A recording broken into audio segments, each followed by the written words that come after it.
In this module, we're going to explore how a quadrotor works. We're going to look at the basic mechanics and draw some conclusions about how to design quadrotors. So we'll first start discussing the basic mechanics underlying a quadrotor. We'll discuss some very simple approaches to control. We'll outline some basic design considerations, talk a little bit about maneuverability and agility, and think about the components we might want to select to build a quadrotor.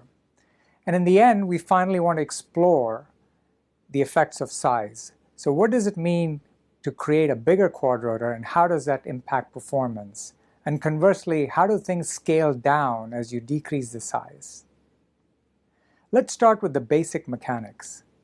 As we discussed before, a quadrotor has 4 rotors that support the vehicle's weight. So each rotor spins and generates a thrust. If you plot the thrust or the thrust force against the RPMs of the motor or the angular velocity, you'll find that this relationship is approximately quadratic.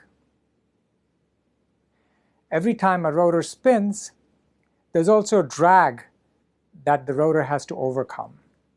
And that drag moment is also quadratic. So if you think about a quadrotor, every rotor has to support roughly 1/4 of the weight in equilibrium. Which means by looking at the thrust versus RPM curve, you can determine the speed that will be required to produce 1/4 the weight. So that gives you omega 0, the operating speed. But of course, that operating speed produces a drag moment, and every rotor has to overcome the drag moment. And that's where motors come in. You have to size the motor so that they can produce the torque to overcome this drag moment. So when the robot is hovering, the rotor speeds compensate for the weight. Using the weight, you can determine the basic operating speed for every rotor, and that in turn tells you what torque you need to apply at every motor. The equations are fairly simple if you assume that you know the constant of proportionality between the force and the square of the RPM, and the constant of proportionality between the drag moment and the square of the RPM.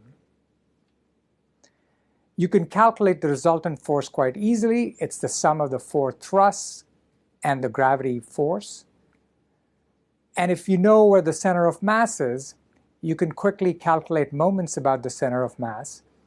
And of course, the total moment is obtained by calculating the moments due to the forces exerted by the rotors and the reactions due to the rotors spinning in counterclockwise or clockwise directions.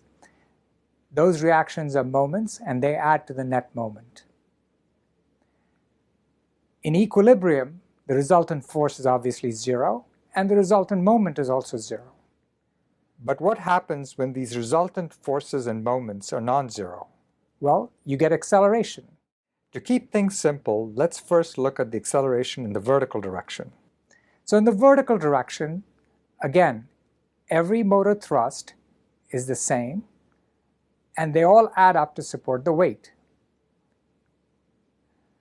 But if you increase the motor speeds, then the robot accelerates up. If you decrease the motor speeds, obviously the robot will accelerate down. So a combination of motor thrust and the weight determines which way the robot accelerates.